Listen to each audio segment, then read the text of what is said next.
আসসালামু আলাইকুম স্যার। আসসালামু আলাইকুম।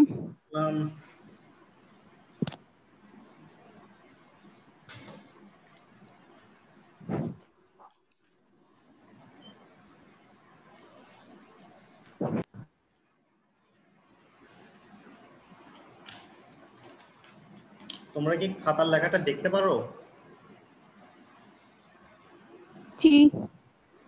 কি লেখা আছে?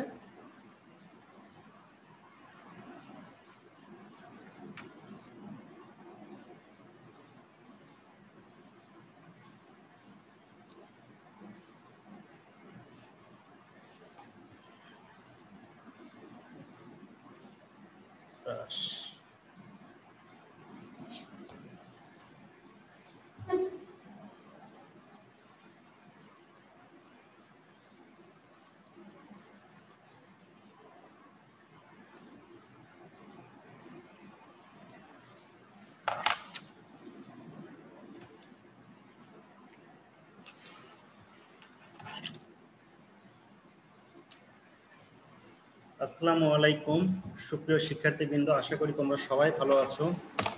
আজকে আমরা পদার্থবিজ্ঞান প্রথম পত্রের গতিবিদ্যা অধ্যায়ে প্রাস সম্পর্কে আলোচনা করব। এই টপিকটা খুব ইম্পর্টেন্ট, তোমরা একটু খাতা কলম নেবে এবং যে যে জায়গাগুলো বুঝতে পারবে না আমাকে সরাসরি প্রশ্ন করবে। ওকে, আমাকে কি শোনা যাচ্ছে? আমার কথা শোনা যাচ্ছে? কে কে আছো? হ্যাঁ, একবার নামগুলো বলো তো শুনি। চুপ কথা কও, এরা কথা কম, চুপ কথা কও। স্যার আসসালামু আলাইকুম। ওয়ালাইকুম আসসালাম। বাবা তোর নাম কি? স্যার আমার নাম মেহেদি স্যার। মেহেদি, আচ্ছা। গতদিন শাইন নামে এক স্টুডেন্ট ছিল, আসো? হ্যাঁ, শাইন। না না না, এটা কি স্যার সায়েন্সের ক্লাস শুরু হচ্ছে নাকি? হ্যাঁ, পদার্থবিজ্ঞান। সায়েন্সের ক্লাস? হ্যাঁ, সায়েন্সের ক্লাস, পদার্থবিজ্ঞান। আমি তো স্যার আর্টসের। তুমি আর্টসে? আমাদের ক্লাস শেষ। হ্যাঁ হ্যাঁ। তুমি তাহলে লিখো বাবা, এটা সায়েন্সের পদার্থবিজ্ঞান। ও, আর্টসের ক্লাস শেষ? হ্যাঁ, আর্টসের ক্লাস শেষ হয়ে গেছে এটা। ও আচ্ছা আচ্ছা স্যার, আচ্ছা। আসসালামু আলাইকুম। আচ্ছা, ঠিক আছে, ভালো থেকো বাবা। আচ্ছা।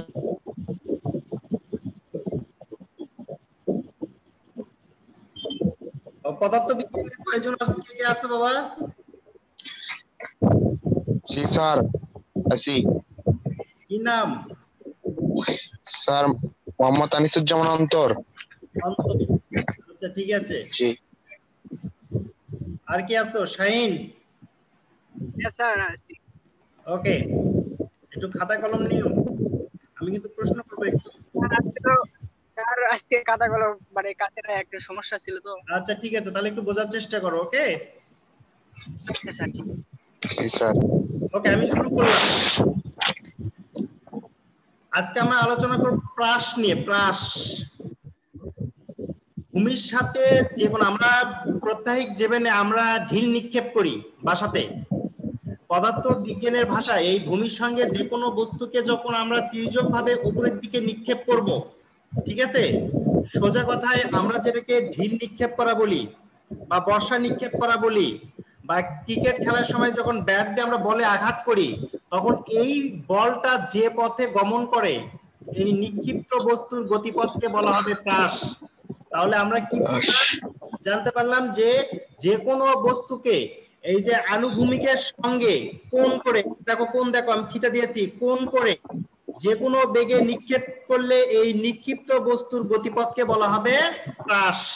বলো তো সংজ্ঞাটা কি বললাম, একটু পার্টিসিপেট করো। যে কোনো বস্তুকে আনুভূমিক রেখার সাথে, আনুভূমিকের সাথে বা ভূমির সাথে, হ্যাঁ ভূমির সাথে নির্দিষ্ট করে মানে উপরের দিকে ছুড়লে যে গতিপথ পাওয়া যায় নিক্ষিপ্ত বস্তুর গতিপথকে বলা হবে প্রাস। প্রাস। ওকে, মনে থাকবে? এক কথায় ঢিল ছোড়া, উপর দিকে বল নিক্ষেপ করা, বর্ষা নিক্ষেপ করা, এই সকল বস্তুর গতিপথটাই হলো প্রাস। ওকে? হ্যাঁ, যে বিন্দু থেকে তুমি নিক্ষেপ করবে এটাকে বলা হয় নিক্ষেপণ বিন্দু, আর যেখানে গিয়ে পড়বে এটাকে বলা হবে পতন বিন্দু। কি বলা হবে? পতন বিন্দু। পতন বিন্দু, পতন। আর এই নিক্ষেপণ বিন্দু এবং পতন বিন্দুর মধ্যবর্তী যে দূরত্বটা থাকে এই দূরত্বকে বলা হবে পাল্লা। কি বলা হবে? পাল্লা। পাল্লা। ওকে, অর্থাৎ ধরে নাও তুমি যেখানে দাঁড়ায় আছো এখান থেকে একটা ঢিল ছুঁড়েছো, ঢিলটা 100 গজ দূরে গিয়ে পড়লো, তাহলে যত দূরে গিয়ে পড়লো তোমার দাঁড়ায় থাকা বিন্দু থেকে যেখানে গিয়ে ঢিলটা পড়ে গেল এইটুকুর মধ্যবর্তী দূরত্বকে বলা হবে পাল্লা। কি বলা হবে? পাল্লা। ওকে, কোন বস্তুকে যখন আমরা উপরের দিকে নিক্ষেপ করব তখন এই নিক্ষিপ্ত বস্তুর কয়েকটা জিনিসের উপর নির্ভর করবে। একটা নির্ভর করবে কত বেগে নিক্ষেপ করেছি, 2 নাম্বার পয়েন্টটা হইলো কত কোণে নিক্ষেপ করেছি, আর একটি হলো অভিকর্ষ ত্বরণের উপরে নির্ভর করবে, আর বায়ুর বাধা বা বাতাসের যে বাধাটা থাকবে সেটা আমরা উপেক্ষা করব, মানে এটা আমরা নেগলেক্ট করে যাব। ওকে, তাহলে নিক্ষিপ্ত বস্তুর গতিপথের সঙ্গে বা কোনো বস্তুর নিক্ষেপণের সঙ্গে 3টা জিনিসের সম্পর্ক রয়েছে। একটি হইলো আমরা কত বেগে নিক্ষেপ করেছি, অপরটি হলো কত কোণে নিক্ষেপ করেছি, আর একটি হলো অভিকর্ষ ত্বরণ যেটার বিরুদ্ধে বস্তুর উপর থেকে ওঠে। ওকে, নিক্ষিপ্ত বস্তুকে আমরা কোনো বস্তুকে যখন আমরা নিক্ষেপ করব তখন সেটা দুটা উপ অংশে ভাগ হয়, অর্থাৎ তার উপরে দুটো অংশের প্রভাব থাকে। একটি হইলো ভূমির প্রভাব থাকে, আর একটি হইলো লম্বের প্রভাব থাকে। এটাকে উপ অংশ বলে। কি বলে? উপাংশ। হ্যাঁ, তাহলে নিক্ষিপ্ত বস্তুর 2টি উপাংশ থাকে। উলম্ব দিকের উপাংশের জন্য বস্তুটা উপরের দিকে উঠতে চায়, কিন্তু আনুভূমিক উপাংশ থাকার কারণে ও কিছুক্ষণ পরে আবার ভূমিতে ফিরে আসে। ওকে, অন্তর বলতল নিক্ষিপ্ত বস্তুর কয়টা উপাংশ থাকে? 2টি স্যার। 2টি। একটি হলো আনুভূমিক উপাংশ আর একটি হলো উলম্ব উপাংশ। ওকে জি। শাইন, বলো তো প্রাস কাকে বলে?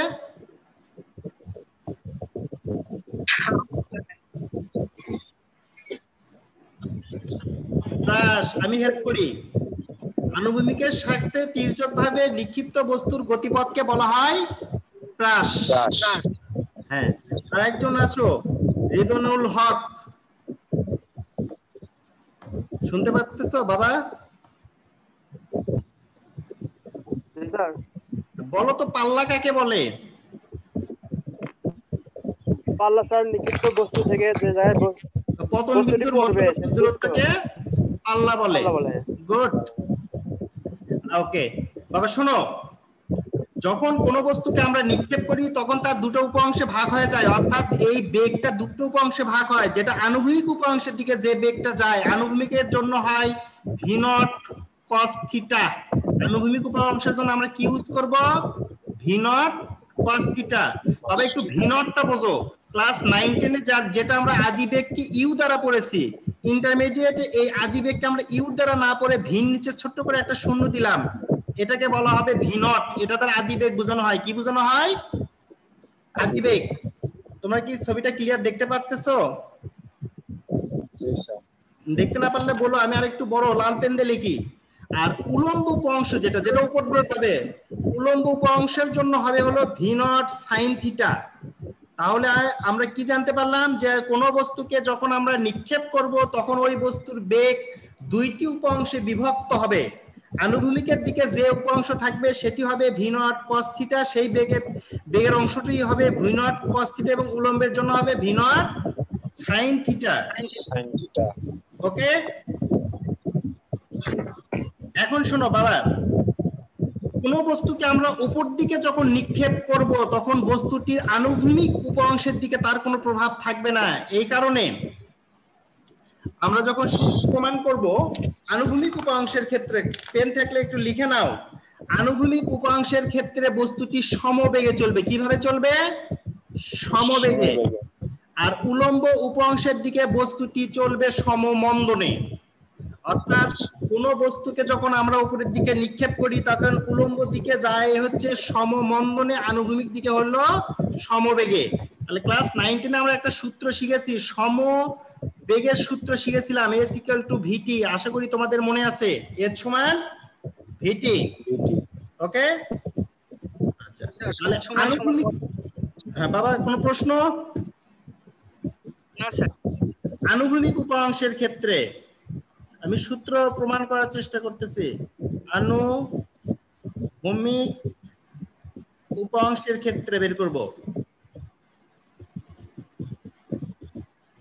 আনুভূমিক উপাংশের ক্ষেত্রে দেখো বাবা, আনুভূমিক উপাংশের ক্ষেত্রে আনুভূমিক দিকের দূরত্বকে আমি s না দিয়ে প্রকাশ করে x দ্বারা প্রকাশ করব। কি দ্বারা প্রকাশ করব? x। x সমান এই যে আনুভূমিকের জন্য v এর জায়গায় হবে v নট cos থিটা। কি হবে? v not cos theta. তাহলে v নট cos থিটা আর t এর জায়গায় t থাকলো। বাবা এই t এর মান আমি বের করব। t এর সঙ্গে v নট cos থিটা গুণ আছে, তার মানে এই পাশে আসলে কি হবে? ভাগ। তাহলে t সমান হইলো x ভাগ v নট cos থিটা। লিখে 1 নাম্বার সমীকরণ দিয়ে রাখো। ওকে?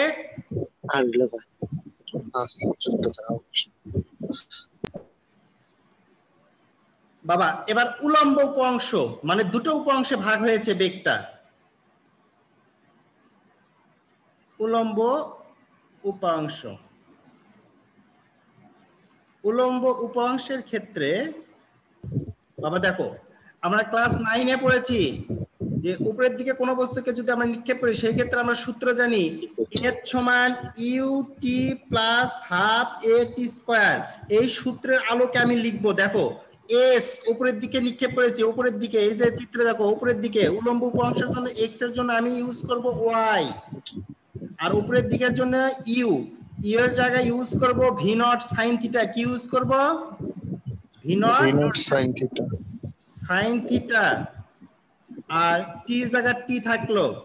উপরের দিকে নিক্ষিপ্ত বস্তুর ক্ষেত্রে প্লাস না হয় কি হবে? মাইনাস হাফ a না হয় হবে হইলো g t এর উপরে স্কয়ার। আশা করি বুঝতে পেরেছো বাবা। এই যে সাইড আমি যেটা লিখে রেখেছি এটা কিন্তু ক্লাস 9 দিয়ে ইন্টারমিডিয়েট বোঝানোর চেষ্টা করছি। এটা তোমার ক্লোজ দিয়ে রেখো, এটা ক্লাস 9 এ এটার আলোকে আমি এই সমীকরণগুলো তৈরি করতেছি। ওকে? এবার মান বসাবো বাবা। দেখো v নট sin থিটা আর এই t এর মানটি হইলো এই উপরে 1 নং সমীকরণে বের করে রেখেছো। দেখো x ভাগ v নট cos থিটা, তাহলে উপরে হলো x, নিচে হইলো v not cos theta minus half g। t এর জায়গায় একটি মান বসাইলাম, t এর জায়গায় মান হইলো x v not cos theta তার উপরে হোল স্কয়ার। হ্যাঁ তোমরা একটু দেখা যাচ্ছে না? না স্যার একটু না বড় করেন তাহলে দেখা যাবে ভালো। একটু লেখা একটু বড় করি না? আচ্ছা একটু পরে একটু কষ্ট করে দেখো এই যে এই আচ্ছা আমি ওই পাশে উল্টাই লিখি। স্যার লাল কলম স্যার বোঝা যাচ্ছে না। আচ্ছা ঠিক আছে বাবা, আমি আরেকটু বড় করে লিখতেছি, আরেকটু বড় করে লিখি। কোন জায়গা থেকে বোঝা যাচ্ছে না? y সমান এখান থেকে আমি আরেকবার লিখি, তোমরা একটু দেখো। y সমান y দেখা যাচ্ছে? দেখা যাচ্ছে। y সমান v not sin theta t minus half a t এর উপরে স্কয়ার। এটা লিখেছিলাম উলম্ব উপাংশের জন্য। ওকে? এবার দেখো t এর মান বসাবো। t এর মান কোথায় পেয়েছি? 1 নং সমীকরণে পেয়েছি v নট sin থিটা আর t এর জায়গায় মানটা হবে হলো x ভাগ v not cos theta minus half g। আমি মুখেও বলি তোমরা একটু শুনো। g t এর জায়গায় মান হবে x ভাগ v নট cos থিটা তার উপরে যে t এর উপরে স্কয়ার আছে বলে হোল স্কয়ার। দেখো বাবা এই v নটটা উপরে আবার একটু লক্ষ্য করো। স্যার হ্যাঁ স্যার এটা কি কোনো সিস্টেম হলো স্যার? ক্লাস নেয়ার এইভাবে কিভাবে বোঝা যায় স্যার? আপনি একা একাই করতেছেন স্যার, একা একাই শেষ করে দিচ্ছেন, আমরা তো বুঝতে পারতেছি না। বুঝতে পারতেছ না বাবা? কোন জায়গায় বুঝতে কোন জায়গাটা? স্যার একটু স্লোলি করেন স্যার, একটু বড় করে দেখান স্যার, আমরা তো ভালো করে দেখতে পাচ্ছি না, আপনি একলাই লিখে যাচ্ছেন। হ্যাঁ একটু বলো বাবা, এই পাশ থেকে তো আসলে ওইভাবে বুঝতে পারি না যে তোমরা ওই পাশে কি করতেছো। আমি আরেকবার একটু বলি, তোমরা একটু শোনো। আমরা যখন কোনো বস্তুকে নিক্ষেপ করব তখন বস্তুটি দুটি উপ অংশ থাকবে। ক্লিয়ার? জি একটি উপাংশ হবে আনুভূমিক উপাংশ। ক্লিয়ার? জি আনুভূমিক উপাংশের ক্ষেত্রে আমরা সূত্র ইউজ করব s = vt। ওকে? জি হ্যাঁ অন্তর বাবা, s এর জায়গায় ইউজ হবে x, কারণ আনুভূমিক দূরত্ব আমরা s না লিখে কি লিখব? x। এক্স। হ্যাঁ, তোমরা দেখতে পেরেছো? জি স্যার দেখতে পাচ্ছি। x সমান এই v জায়গায় হবে v0 cos θ। এখানে কোনো প্রশ্ন আছে? জি না। জি না। শাহিন কোনো প্রশ্ন আছে? আচ্ছা, আর টি জায়গায় টি থাকলো, তাহলে টির সঙ্গে এটা গুণ আছে, এই পাশে আসলে কি হইলো? ভাগ। তাহলে টি সমান হইলো x ভাগ v0 cos θ। এইটুকু ইকুয়েশনের ভিতর কারো কোনো সমস্যা আছে? না স্যার। হ্যাঁ বাবা ক্লিয়ার? এইটুকু ক্লিয়ার? এইটুকু ক্লিয়ার হইলো বাবা। একটু পরেরটুকুতে আসো। উলম্ব উপাংশের ক্ষেত্রে আনুভূমিক উপাংশ শেষ হয়ে গেছে। উলম্ব উপাংশের জন্য বাবা দেখো, উলম্ব উপাংশের জন্য আমরা একটা সূত্র ক্লাস 9 এর ইউজ করেছি, s = ut plus half a t এর উপরে হলো স্কয়ার। এই ক্ষেত্রে দেখো s এর জায়গাতে আমরা ইউজ করেছি y, কেননা উলম্ব সরণকে আমরা y দ্বারা প্রকাশ করি। কি দ্বারা প্রকাশ করি?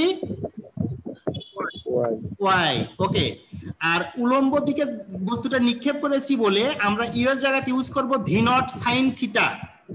v0 sin θ লিখেছো? জি আর t এর জায়গায় t থাকলো। ক্লিয়ার? জি আচ্ছা,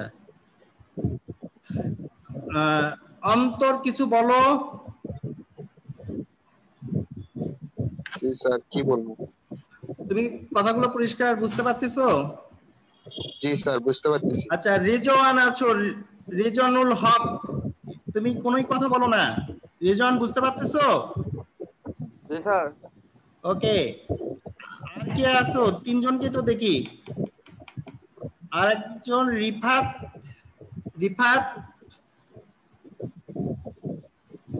ওকে রিফাত বাবা দেখো, v0 sin θ t মাইনাস উপরের দিকে নিক্ষেপ করেছি তাই মাইনাস দিয়েছি, মাইনাস হাফ এর জন্য অভিকর্ষ ত্বরণ হইল g, t এর উপরে স্কয়ার। ক্লিয়ার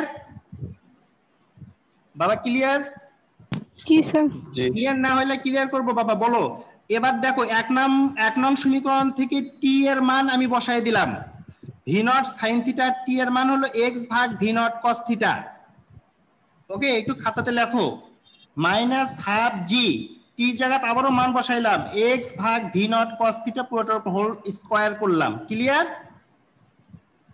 জি জি। শাহিন বাবা এইদিকে দেখো, এই v0 sin θ এটা উপরের, আর এই v0 cos θ নিচে, তাহলে উপরের থেকে একটা v0 আর নিচের থেকে একটা v0 আমি কেটে দিলাম, তোমরাও কেটে দাও। দিয়েছো? জি ওকে গুড।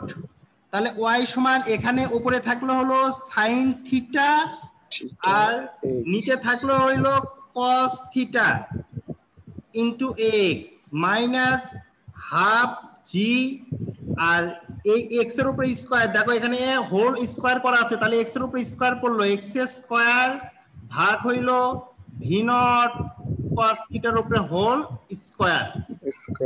হ্যাঁ বাবা দেখা যাচ্ছে? জি স্যার দেখা যাচ্ছে। ওকে শাহিন? হ্যাঁ স্যার। দেখা যায়? হ্যাঁ স্যার দেখতে পাচ্ছি। ওকে, এটা লাগবে বাবা, এটা কিন্তু খুব ইম্পর্টেন্ট একটা ইকুয়েশন। এই অধ্যায়ের সবচেয়ে যদি ইম্পর্টেন্ট ইকুয়েশন কোন যদি হয়ে থাকে তাহলে এটা সবচেয়ে ইম্পর্টেন্ট ইকুয়েশন। এটার উপরে অনেক কিছু আছে। এই অধ্যায়ের অর্ধেক সৃজনশীল নির্ভর করবে এই ইকুয়েশনের উপর। ওকে বাবা শাহিন, হ্যাঁ স্যার। sin θ ভাগ cos θ সমান হয় tan θ। কি θ? tan θ। হ্যাঁ ক্লাস 9 এ শিখেছি tan θ, আর ইনটু x আর এখানে দেখো এই জিটা উপরের, আমি একবার একটা টান দিয়ে দিলাম, উপরে হইলো জি আর হইলো এক্স স্কয়ার, হ্যাঁ নিচে হইলো 2 আর এখানে হইলো ভি নট cos থিটার উপরে হোল স্কয়ার। এটাকে একটু যদি সাজায় লিখি তাহলে x টা একটু সামনে দিব, x tan থিটা মাইনাস জি এক্স স্কয়ার নিচ দিয়ে 2 ভি নট cos থিটার উপরে হোল স্কয়ার করে এটা এরকম থার্ড ব্র্যাকেটের মতো একটা বক্স করো। দেখতে স্যারেরা যেগুলি বক্স করে দিবে এগুলি বুঝতে পারবে যে এই বক্স গুলো হইলো সূত্র, এই বক্স গুলো হইলো সূত্র। হ্যাঁ এই সূত্রগুলো দ্বারা আমরা গাণিতিক সমস্যার সমাধান করব। তোমরা লিখেছো?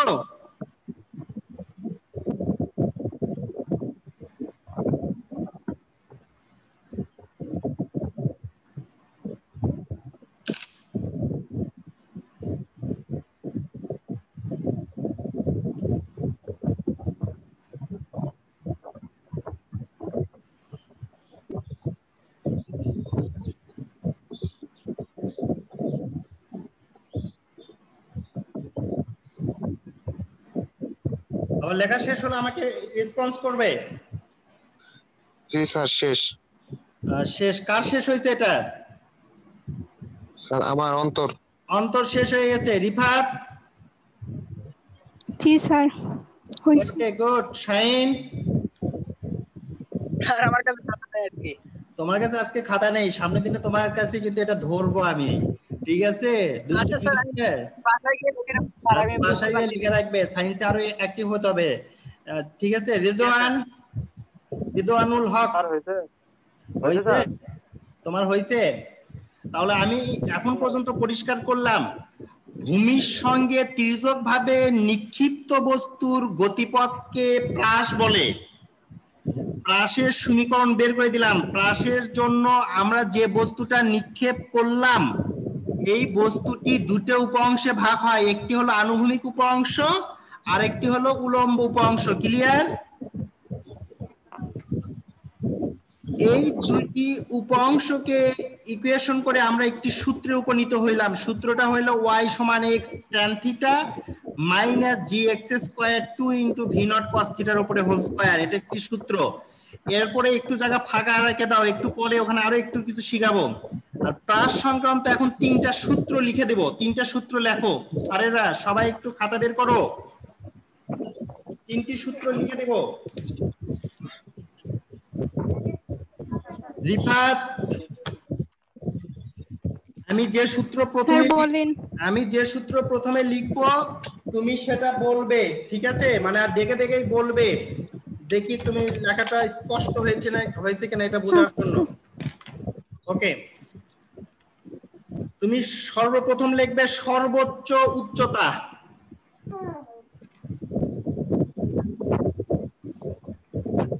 লেখো সর্বোচ্চ উচ্চতা।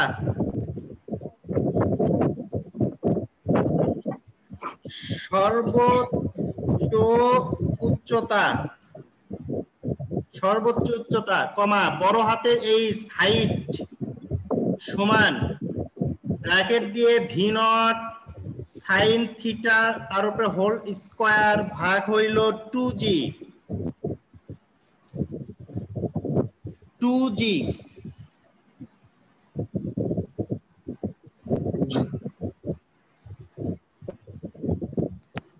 is equal to v naught sin theta bracket the whole square ভাগ 2g।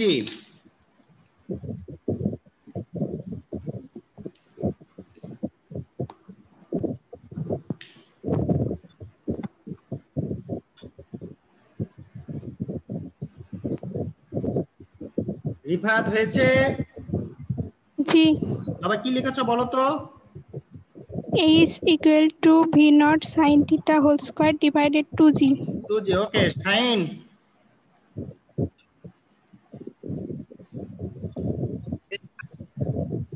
শাইন, আমি তোমার কাছ থেকে অ্যানসার চাই। সেটা হলো যে এখানে ভি নট আর থিটা এটা একটু বুঝাই দেই আগে। কোন বস্তুকে ধরে নাও তোমার হাতে একটি আমি টেনিস বল দিয়েছি, দিয়ে বললাম বলটা উপরের দিকে নিক্ষেপ করো, কত বেগে নিক্ষেপ করবে সেটা দেওয়া থাকবে। এই ভি নট হলো তুমি যে বেগে নিক্ষেপ করলে, আর থিটাটা হলো কত ভূমির সঙ্গে কত অ্যাঙ্গেলে নিক্ষেপ করেছো। আমরা যখন কোনো ঢিল ছুড়ি আমরা কিন্তু সবাই দেখবে, একটু ভালো করে লক্ষ্য করে দেখবে, আমরা একটু অ্যাঙ্গেল হই, একটু ব্যাকে দাঁড়াই, ঠিক আছে? এটা হলো সেই অ্যাঙ্গেল। আর এইচটা হলো বলটা সর্বোচ্চ কত উচ্চতায় উঠেছে। এটা ক্লিয়ার বাবা? সবার কাছে কি এটা ক্লিয়ার হয়েছে? এটা ক্লিয়ার হইলে আমি পরেরটা যাব। ওকে, মারুফা তুমি কি পরে জয়েন করেছো? জি স্যার, একটু পরে জয়েন করেছি। একটু পরে জয়েন করেছো, ওকে। মারুফাকে পরেরটা ধরবো, আনুভূমিক পাল্লা। মারুফা পাল্লা শুনেছো? পাল্লা কোনটা বলো তো? জি স্যার। পাল্লা, আনুভূমিক পাল্লার, এটা কি এর আগে আলোচনায় শুনেছো তুমি? না স্যার।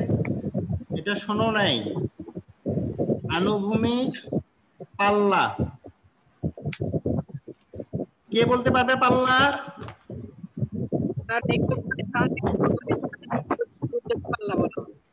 আরেকটু জোরে বলো বাবা, পরিষ্কার হয় নাই। নিক্ষেপণ স্থান থেকে পতন স্থানের মধ্যবর্তী দূরত্বকে পাল্লা বলা হয়। গুড বয়, খুব সুন্দর হয়েছে।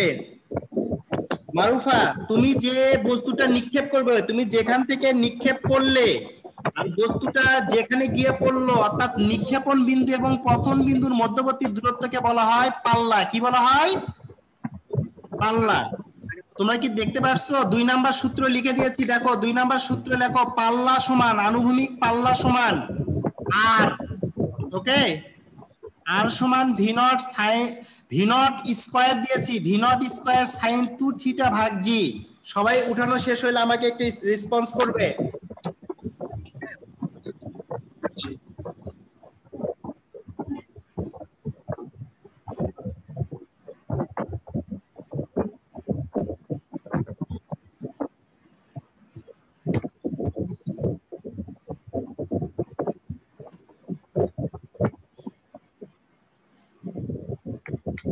স্যার উঠানো হয়েছে। উঠানো হয়েছে। 3 নাম্বার সূত্র, এটা হইলো বিচরণ কাল। বিচরণ, আর বদুর না, বিচরণ কাল। একটু বলে নেই বাবা, বিচরণ কাল কি জিনিস। ধরো তোমরা কোন বস্তু উপরের দিকে নিক্ষেপ করেছো, বস্তুটা উপরে ওঠা এবং উপর থেকে আবার ভূমিতে ফিরে আসা পর্যন্ত সময়কে বলা হবে বিচলন কাল। কি বললাম? হ্যাঁ, আর একবার একটু বলি, যে কোনো নিক্ষিপ্ত বস্তু উপরের দিকে উঠে আবার ভূমিতে ফিরে আসা পর্যন্ত সময়কে বলা হবে বিচলন কাল। আরেকবার ক্লিয়ার করি, ধরো তুমি একটি টেনিস বল উপরের দিকে নিক্ষেপ করেছো, বলটা উপরে উঠে আবার মাটিতে এসে পড়ে গেল, এই উপরে উঠে মাটিতে আসা পর্যন্ত সময়টুকুকে বলা হবে বিচরণ কাল। এটাকে আমরা এভাবে বলতে পারি, উত্থান প্লাস পতন কাল। কি বললাম? উত্থান প্লাস পতন কাল। উত্থান প্লাস পতন কাল, এটাকে আমরা বিচরণ কাল বলি। বিচরণ কাল বড় হাতের টি সমান 2 ভি নট সাইন থিটা ভাগ হইল জি।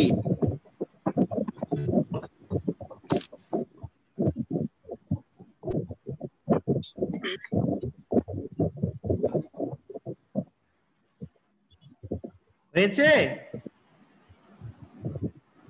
জি স্যার। জি স্যার। জি স্যার, ওকে। রিফাত? হইছে। গুড। 4 নং সূত্র, এই সূত্রের পরে একটি সৃজনশীল দেব, একটি গাণিতিক সমস্যা দেব, তারপরে সৃজনশীল দেব। 4 নাম্বার সূত্র লেখো, উত্থান কাল অথবা পতন কাল, যে কোনো একটি শব্দ লেখো, উত্থান অথবা পতন। পতন কাল, পতন কাল ছোট হাতের টি সমান ভি নট সাইন থিটা ভাগ হইল জি। 4টি সূত্র আজকে ক্লাসে হইলো, এই 4টি সূত্র মুখস্থ ধরবো সামনে যে ক্লাসে। রিফাত, শাইন, বিদানুল হক, মারুফা, ওকে? জি স্যার। জি স্যার। আচ্ছা, আমি একটি অঙ্ক, একটি গাণিতিক সমস্যা দিব। 3 জনকে আমি 3টে কাজ দিব, 4 জনকে 4টি কাজ দিব। এই 4টি কাজের অ্যানসার 4 জন আমাকে বলবে, ওকে? তোমরা সুন্দর করে উঠাই নেবে, কোথাও যদি অস্পষ্ট হয় আমাকে বলবে, আমি সেটা পড়ে দেব। দেখা যায়?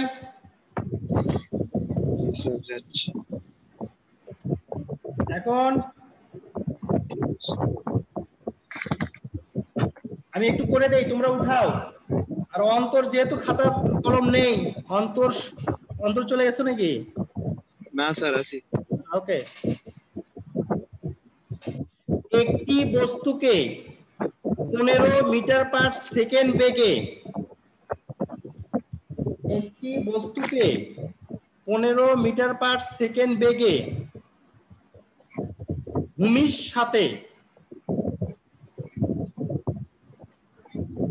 30 ডিগ্রি কোণে নিক্ষেপ করা হলো।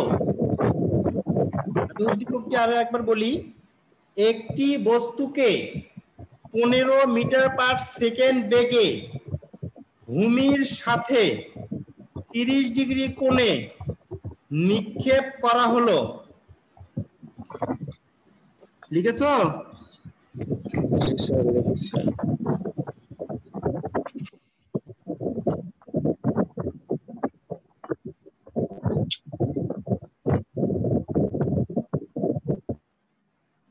Sign complete? Sir okay. Rizwanul Haque, জি স্যার চলছে। মারুফা,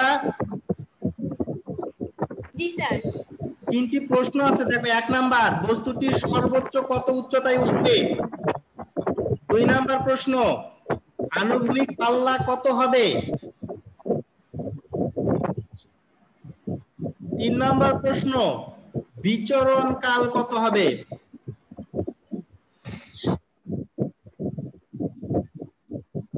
হয়েছে? জি স্যার।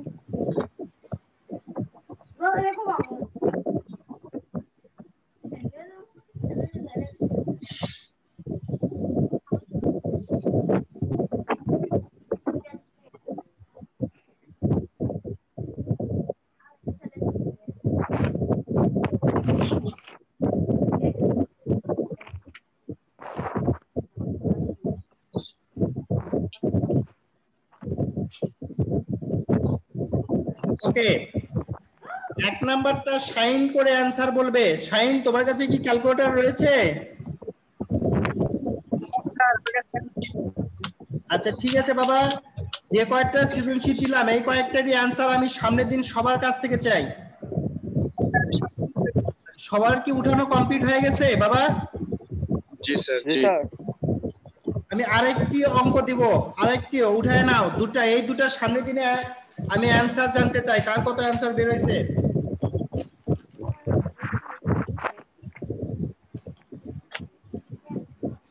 একই ধরনের অঙ্ক, শুধু মানটা চেঞ্জ করেছি।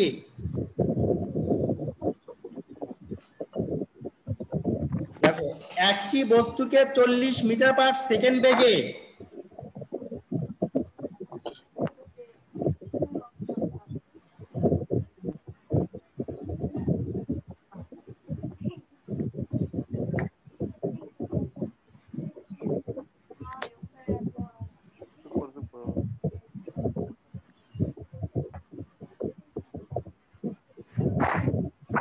সেকেন্ড বেগে হয়েছে, আনুভূমিকের সাথে 60 ডিগ্রি কোণে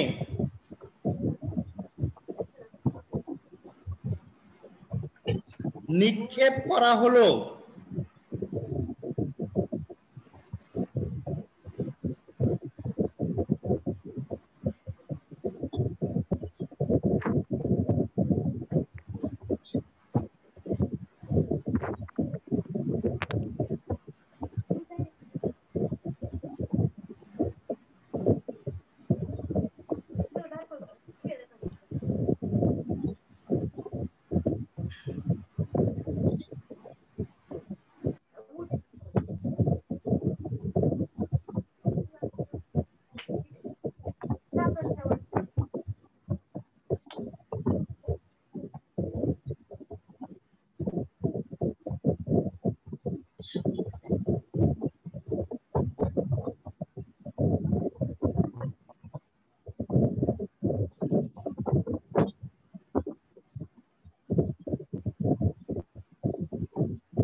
উঠানো কমপ্লিট? বাবা জি, উঠানো স্যার। কমপ্লিট হইলে কেউ রেসপন্স করো। জি স্যার হয়েছে। সাকিবুল হাসান, বাবা শুনতে পারছস? সাকিবুল হাসান স্যার এত পরে জয়েন করলে কেন? স্যার আমি একটু বাইরে ছিলাম তো ওই জন্য, এখন বাইরে আছি, বাসায় নাই, ওই জন্য একটু নোট করতে পারতেছি না। আশা করি সামনের বুধবারে ক্লাসে ফার্স্টে জয়েন করবে। হ্যাঁ স্যার ইনশাল্লাহ। আচ্ছা স্যার হ্যাঁ স্যার হয়ে গেছে। 3 নাম্বার দীপনাথ, বলো। না স্যার হয়নি আবার স্যার। আচ্ছা শেষ করো।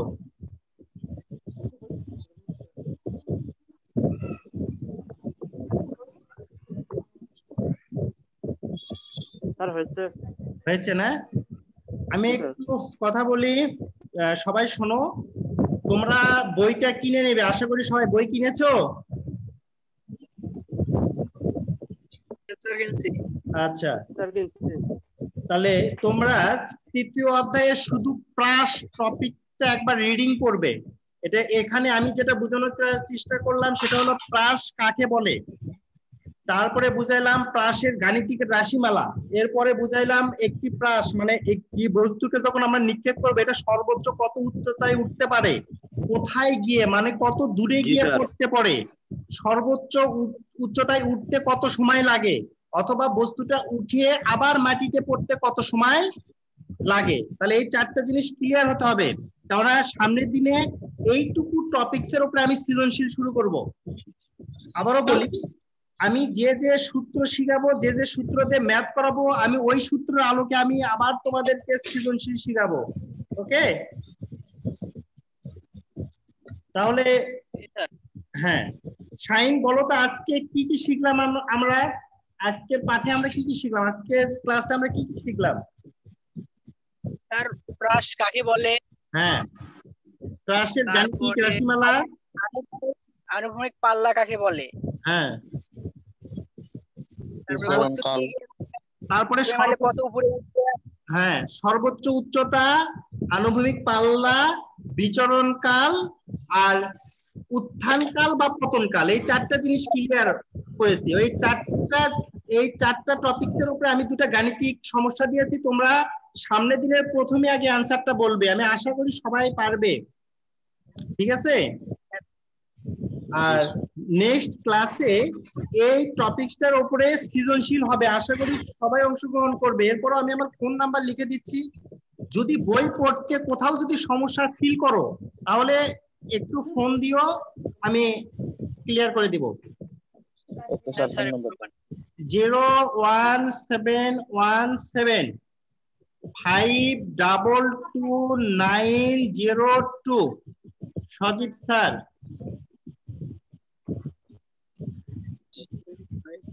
হ্যাঁ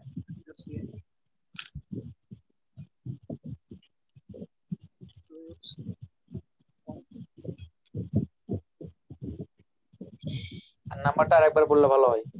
স্যার নাম্বারটা হইল 01717522902।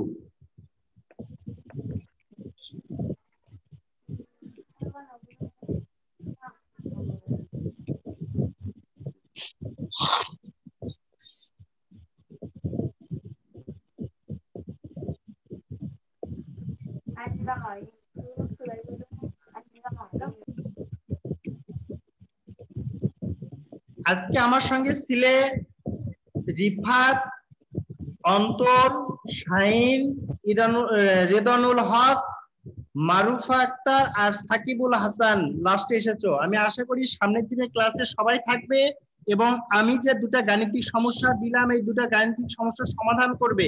কোথাও যদি সমস্যায় পড়ো বাবা তাহলে একটা ফোন দেবে। আরেকবার একটু বলি যে স্যার গাণিতিক সমস্যাগুলো আরেকবার দেখান। আরেকবার দেখাবো।